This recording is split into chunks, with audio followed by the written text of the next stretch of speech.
Okay, guys, back with the Outer Circle, and obviously coming off the back of the event I've just played on the weekend, and with the thoughts I've been having this edition in general, I had about a 8 hour car drive to discuss with Darcy what could be done regarding Legion traits, and came up with a lot of different options for trying to fix this mess because it is a mess because it's very inconsistent and we should be treating this, subscribers made a great comment about Age of Empires that I saw, where Age of Empires is very much, Age of Empires 2, the computer game, is very much like the Horus Heresy as a tabletop game, because you have majority of the units are identical across factions with some minor tweaks based upon the faction. And they get it very right in that computer game, but for some reason, even though that game has like 40 different factions, when we narrow it down to 18 legions with far less units, it becomes infinitely harder, and I'm not sure why this is exactly. Could be a constraint of the medium, but we therefore decided to break it up into four categories. Infantry, your bulky units, your dreadnoughts and vehicles. Now, infantry is all of your regular infantry in the game. Tactical squads, tactical support squads, recon squads, Legion veteran squads, Legion heavy support squads. These are your infantry. Bulky units is your Terminators, your Assault Marines, your um, bikes, jet bikes, land speeders, etc. Okay. Dreadnoughts is dreadnoughts, but also automata. So if you have Legion automata that gains through your Legion trait for some reason, they'll fit into this category. And then vehicles is, well, it's vehicles. It's all the tanks. So each of the legions now has a rewritten set of legion traits that we're going to go through. So Dark Angels gain +1 to hit versus equal weapon skill. It's simple, it's intuitive, and same for the bulky units. Now on the Dreadnoughts, theory here being that these Dreadnoughts are unique characters. These were Praetors when they were alive, or Centurions of the Legion. They're the first Legion, they've seen a lot of battles, they're very switched on. You get one free reaction per turn, but it can only be used by a single Dreadnought in the army. This is in addition to any other reactions you might gain. For vehicles, all defensive weapons gain Fleshbane. It may help sometimes, it may not. It was based on the old nucleic acid ammunition. So, uh, yeah, thought it would be a bit of fun. And it makes the defensive weapons a lot more interesting. People might actually use them. Emperor's Children gain +1 initiative on the charge. Nice and simple. On the vehicles, they act as a sort of pseudo banner. So they grant +1 leadership to friendly infantry, but you've got to be very close versus the vehicle, and it's only versus pinning. So nice and simple. Iron Warriors gain +1 strength versus vehicles, automata, and dreadnoughts, and that's across the board. And that is completely in line with their current rules. White Scars have +1 movement on the infantry and their bulky units, which is fine. But the Dreadnoughts gain a free scout move, and the vehicles can always shoot all weapons at full ballistic skill, even after moving full speed. So, incredibly fast army. The Space Wolves gain Furious Charge when they're outside their deployment zone, and that's all the way up to Dreadnoughts. But on vehicles, it's you reroll ones to hit when in the enemy deployment zone. So you essentially start to twin link a lot of your weapons, but you have to get across the table to do it. The idea here being that we want to reward aggression when playing Space Wolves. They don't need this. You're able to run and charge stuff. It's a bit over the top in this edition. Speaking of which, the Imperial Fist +1 to hit with all bolt and auto weapons. I've decided to keep that because the changes I would make to the Legion fall outside of the Legion trait, apart from their vehicles, which ignore the first hull point of damage suffered in a game. Just representing that resilience, the fortification aspect of the Legion. Night Lords, outnumbered enemies in close combat only, gain a +1 to boon modifier. One of the worst rules in this edition is their talent for murder, applying to ranged firepower. Oh, look, we have las cannons shooting at a tank. We get a talent for murder. Why? Learning to massacre children in an alleyway is their talent for murder, and then these people get recruited into a legion. Are they performing surgery with a scalpel on a Land Raider? I don't think so, and not with a las cannon at 48 inches. It's silly that they get it when it comes to shooting, so it's being knocked back to basically only being in close combat. And the vehicles cause fear. So, nice and simple one. The Blood Angels gain +1 to their to wound rolls when charging. Nice and simple. And their vehicles, again, act as a pseudo banner, similar to the Emperor's Children.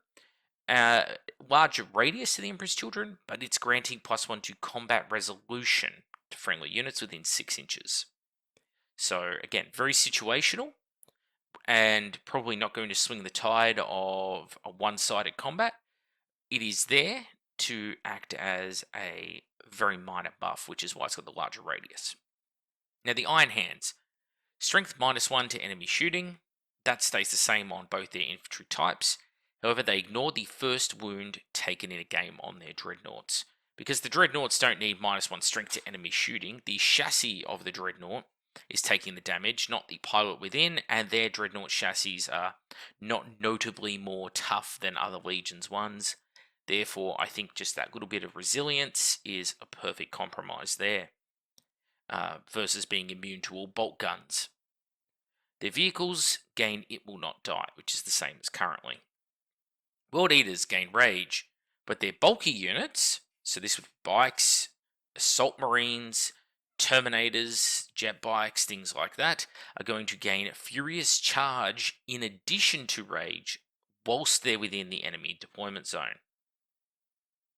So again, rewarding you for crossing the table and getting into the enemy's face. So it adds a lot, especially to units like Red Butchers. They'll get a lot scarier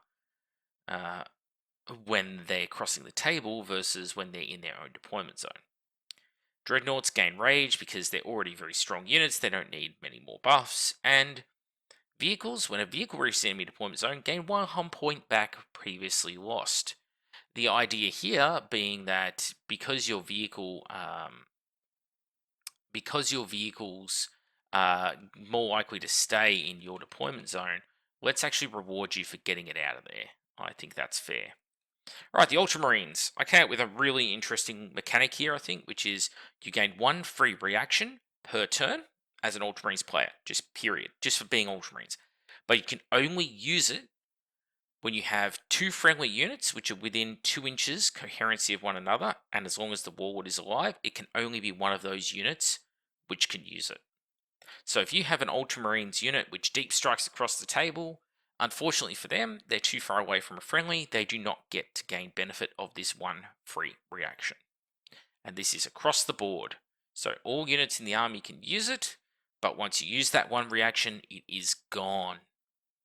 The Death Guard, immune to poison / fleshbane, and +1 leadership versus pinning.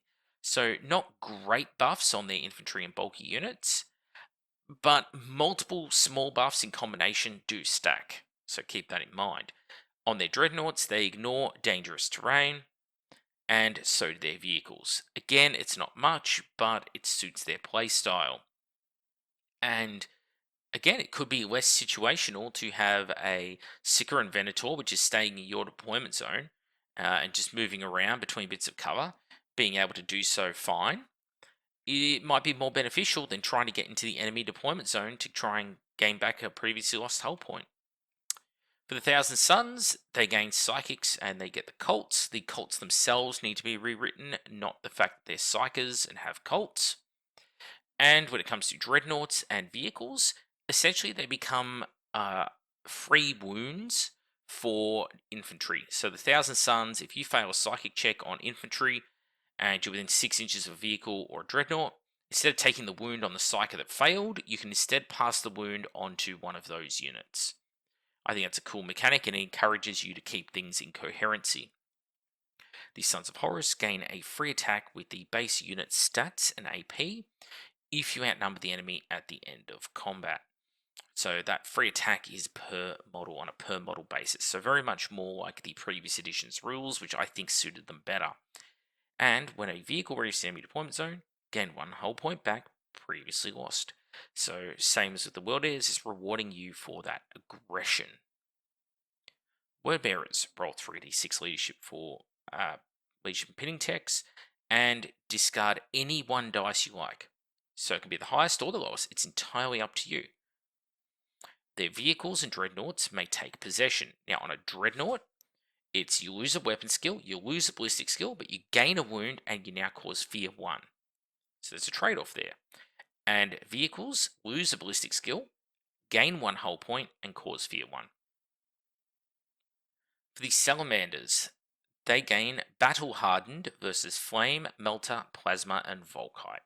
I think that's a pretty simple one because it will stop them being just instant killed by melter guns. It really is a huge deal how many melter guns are currently out there, so immunity to those would be huge. And on their vehicles, ignores armor bane. They don't need it will not die because it will not go off. It will not die works better with the iron hands, the iron 10th, because in their case they have war gear that can boost it. The salamanders do not. You're fishing for 6s, it's just silly. Raven Guard gain infiltrate on their basic infantry. Now, where things change up is on their bulky infantry, who instead get a scout move. So, if you want to deploy Terminators on the board or such, they can move up. They get a free scout move.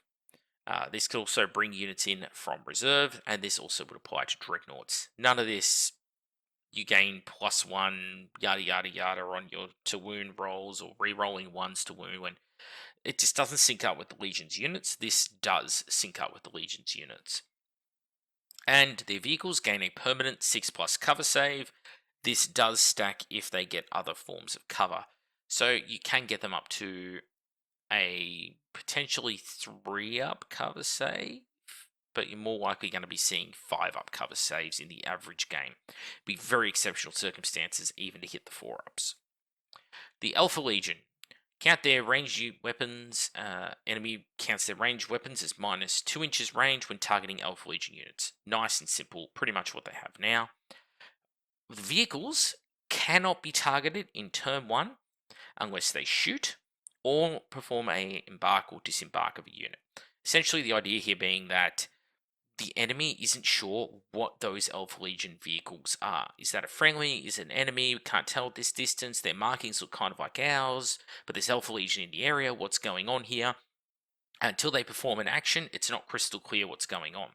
So it's essentially turn 1, if you just move your vehicles as an Alpha Legion player, you are functionally immune to being shot at. But come turn 2, it's on. So something to think about. Anyway, that is a rework of the Legion traits. So all of the Legions. I want to know what you guys think. Do you think this is improvement? Do you think this makes certain Legions unplayable? You might very well think that. You might have very good reasons for why. But please let me know in the thoughts, your thoughts in the comments below. I'm Mac with the Outer Circle. Thank you all for watching. I really appreciate it. And I'll see you on the next one.